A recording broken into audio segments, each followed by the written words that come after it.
من كنت مولا فهذا علي مولا، من كنت مولا فهذا علي مولا، من كنت مولا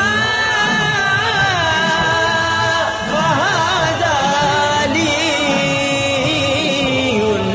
مولا. اعوذ باللہ من الشیطان الرجیم، بسم اللہ الرحمن الرحیم.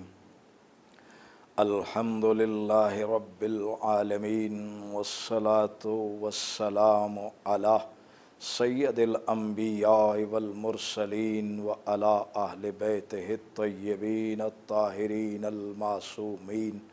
اما بعد، قال اللہ عز وجل بسم اللہ الرحمن الرحیم. وَقُلًّا نَقُصُّ عَلَيْكَ مِنْ أَنْبَاءِ الرُّسُلِ مَا نُثَبِّتُ بِهِ فُؤَادَكَ وَجَاءَكَ فِي هَٰذِهِ الْحَقُّ وَمَوْعِظَةٌ وَذِكْرَىٰ لِلْمُؤْمِنِينَ. ناظرین کرام، آج ہمارا موضوع گفتگو ہے پیغام غدیر. اب ہم اگر فکری طور پر غور کریں تو کائنات میں اور دین میں جو مطلق ذکر ہے وہ ذکر الہی ہے، جہاں قرآن میں مسلسل مقامات پر ارشاد ہوا وَاذْكُرْ رَبَّكَ كَثِيرًا، کثرت سے اپنے رب کا ذکر کرو. پھر ارشاد ہوا وَاذْكُرُوا اللَّهَ فِي أَيَّامٍ مَّعْدُودَاتٍ، اور خاص خاص دنوں میں اپنے رب کا ذکر کرو. تو کثرت سے ذکر کرنا، خاص دنوں سے ذکر کرنا، ذکر نام ہے حکم الہی کی اطاعت کرنے کا. جس پروردگار نے کہا کہ میرا ذکر کرو، اب وہی پروردگار حکم دے کر کہہ رہا ہے وَاذْكُرْ فِي الْكِتَابِ ابراہیم انہ کان صدیقا نبیّا، ذکر کرو کتاب میں ابراہیم کا، وہ ہمارا سچا نبی ہے.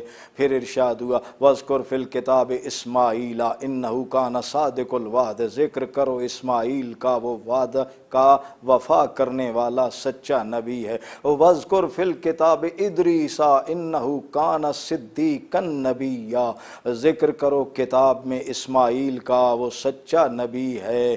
تو کسی شخصیت کے واقعات بیان کرنا ذکر نہیں ہے، بلکہ سچوں کی صداقت ذکر کہلاتی ہے. اور صرف مردوں کی بات نہیں، وَاذْكُرْ فِي الْكِتَابِ مریم، جو پاک دامن بیبیاں ہیں ان کا بھی قرآن ذکر کرنے کا حکم دے رہا ہے. وَاذْكُرْ عَبْدَنَا داؤد ذَا الْأَيْدِ، ہمارے قوت والے بندے داؤد کا ذکر کرو. وَاذْكُرْ عَبْدَنَا ایوب، اور ہمارے صبر والے بندے ایوب کا ذکر کرو. اور پھر مسلسل نام لے کر حکم دے رہا ہے وَاذْكُرْ اسماعیل وَالْيَسَعَ وَذِي الْكِفْلِ كُلٌّ مِّنَ الْأَحْيَارِ، ذکر کرو اسماعیل کا، ذکر کرو الیسع کا، ذکر کرو ذی الکفل کا، کیونکہ یہ سب اہل خیر ہیں. تو اہل خیر کا تذکرہ ذکر ہوتا ہے، شر پسندوں کی باتیں ذکر نہیں ہوتی، ذکر اہل خیر کا ہوتا ہے. تو جب رب حکم دے رہا ہے میرے سچے بندوں کا ذکر کرو، رب حکم دے رہا ہے پاک دامن بیبیوں کا ذکر کرو، رب حکم دے رہا ہے کہ میرے دلیر بندوں کا ذکر کرو.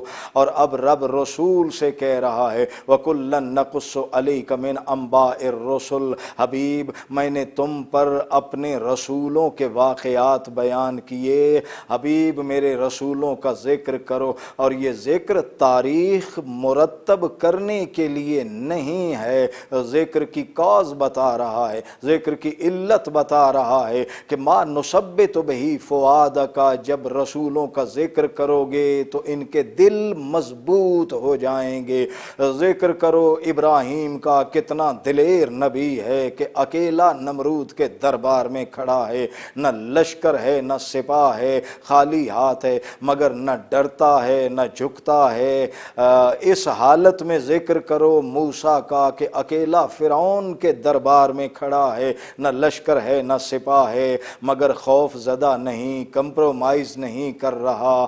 میرے دلیر رسولوں کا ذکر کرو تاکہ ان کے دل مضبوط ہوں، تو پھر کمپوز کریں تو یہ فارمولہ ہمیں ملتا ہے کہ ایسوں کا ذکر کرنا چاہیے جن سے نسلیں دلیر ہو سکیں، ایسوں کا ذکر نہیں کرنا چاہیے جن سے نسلیں بزدل ہو جائیں۔ ذکر کرو میرے رسولوں کا تاکہ دل مضبوط، تو امت کی نفسیات کو مضبوط کرنے کے لیے پیغمبروں کا ذکر کیا گیا ہے۔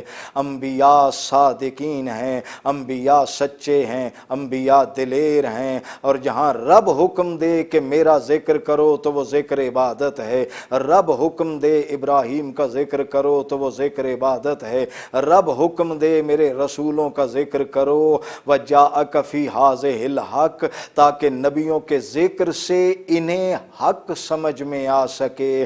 جب انبیاء کا ذکر ہوگا تو پھر یہ تفکر سے نتیجہ نکلے گا کہ کس نبی کی امت کیسی تھی، کس نبی پر کتنے لوگ ایمان لائے، کس نبی پر کافروں نے کیا ظلم کیے، کس نبی کا وسیع کون تھا، کس نبی کی امت میں وفادار کتنے تھے اور غدار کتنے تھے، تاکہ ان تک حق پہنچ سکے۔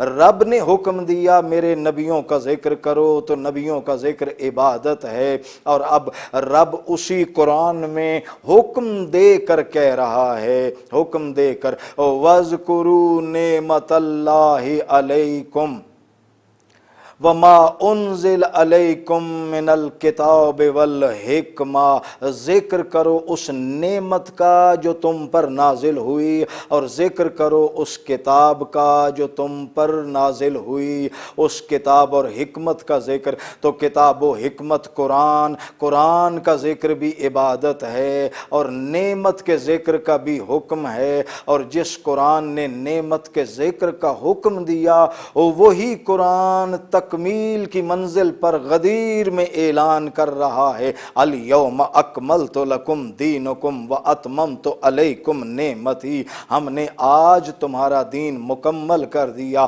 آج تم پر نعمت تمام کر دی۔ تو غدیر کا اعلان وہ نعمت ہے جس کے ذکر کا قرآن حکم دے رہا ہے، اور پھر آگے بڑھ کر صرف نعمت کا ذکر نہیں ہے، پھر حکم دے رہا ہے دوسرے مقام پر وَاذْكُرُوا نِعْمَتَ اللَّهِ عَلَيْكُمْ وَمِيثَاقَهُ الَّذِي وَثَقَكُمْ بِهِ، اس نعمت کا بھی ذکر کرو اور اس میثاق کا بھی ذکر کرو جس کا اللہ نے تم سے عہد لیا ہے۔ تو میثاق کا بھی ذکر کرو، نعمت کا بھی۔ نعمت نام ہے غدیر میں اعلان ولایت علی کا، اور میثاق نام ہے غدیر نامے کا۔ تو قرآن کہتا ہے علی کی ولایت کا بھی ذکر کرو اور غدیر کا بھی ذکر کرو، اور فلسفیانہ فکر سے باہر نکل کر یہ جملہ ناظرین کو ہدیہ کر رہا ہوں۔ یاد رکھیے غدیر تاریخ کا ماضی نہیں ہے، غدیر امت کا مستقبل ہے۔ ہر نسل کو لازم ہے کہ اگلی نسل تک غدیر کا ذکر پہنچائے۔ غدیر امت کا مستقبل ہے، اور صرف یہ یہیں زمین پر نہیں، یہ نسلوں کی امانت تسلسل کے ساتھ ہم تک پہنچی اور تسلسل کے ساتھ قیامت تک چلے گی۔ اور پھر قرآن واضح حکم دے رہا ہے کہ وَأَوْفُوا الْعَهْدَ إِنَّ الْعَهْدَ كَانَ مَسْئُولًا، اس عہد کو وفا کرو، کیونکہ قیامت کے دن تم سے اس عہد کے بارے میں سوال کیا جائے گا۔ امت مسئول ہے، اور غدیر وہ سوال ہے جو قیامت میں پوچھا کیا جائے گا۔ لہٰذا ہماری دعا ہے کہ پروردگار ہمیں غدیر کے حق اور حقیقت کا عرفان اور معرفت عطا کرے۔ ہماری دعا ہے چینل منتظر کہ تمام ورکنگ ٹیم، ان کے کیمرہ مین، سیٹ ڈیزائنر، ان کے ڈائریکٹر اور تمام کارندے اور ان کے تمام عہدیداروں کے لیے پروردگار ان کی ان خدمات کو بارگاہ محمد و آل محمد میں مقبول فرمائے۔